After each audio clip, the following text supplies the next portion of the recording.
Hey everyone, this is Wendy with P4N, Passions for Nations, in Nepal, end of day 12. Wow, time is flying by so fast. Hopefully you've been able to kind of follow us a little bit today. We did a great, some videos on trekking down to the prison. We were going to the top of this mountain and our brakes started overheating and losing like the ability to stop the car. So he literally stopped the car with the emergency brake, made us get out, and then we had originally about a 5-mile hike down to the prison.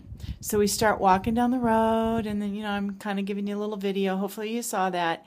And then this one guy in our group, he found a trail that like cut through all the switchbacks, just like went straight down, did a couple little, rocky turns, little paths to go down. So we all did that, took our sweet time because, oh boy, it was a little bit nerve-wracking, but we did it and got all the way down to the bottom of the road where our car came down because it was filled up with stuff. So it came down without us in it, and then we got back in it, and then it took us right to the prison. So it was better that way. And by the way, when we were at the prison, our driver actually fixed the brakes. Somehow he brought stuff to fix the brake pads or whatever he had to do. So he did it.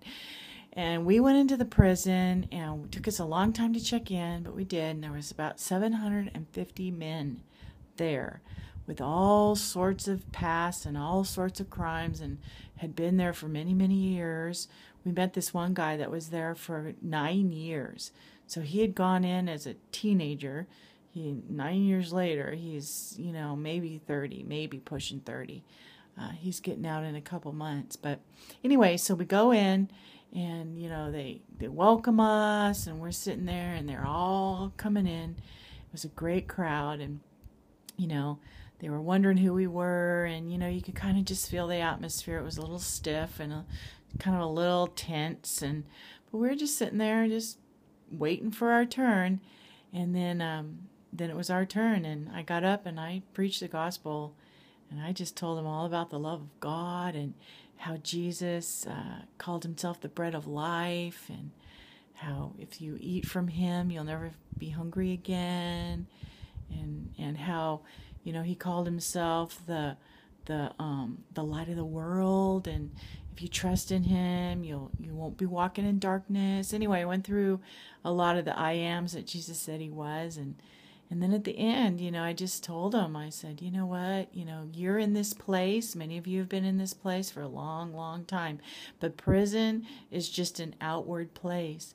I go, what really matters is the prison in your heart, and Jesus said he came to set the captive free.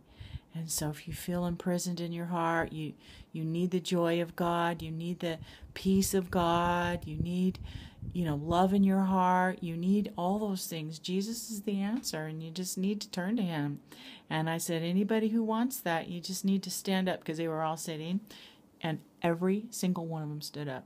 They just all stood up. It was like the Holy Spirit just swept through that place. And so in that place, there's about 500, close to 600 men. And I go, lift up your hands to God. And every single one of them just put their hands up. And I said, you gotta call on his name. We let him in the prayer, and you can call it like you mean it. And they're just, dear Jesus, come into my life, and it was just, this is why we do this. It was really, really amazing. So, including guards and everybody. I mean, it was like a revival in the prison. So after that, and when that was over, it went, you can just see the Spirit of God coming on people, and their countenance changing, and the joy and the smiles that are on their face. It was like complete shift of atmosphere. And there was joy in the place. I mean, it was awesome. Ask anyone.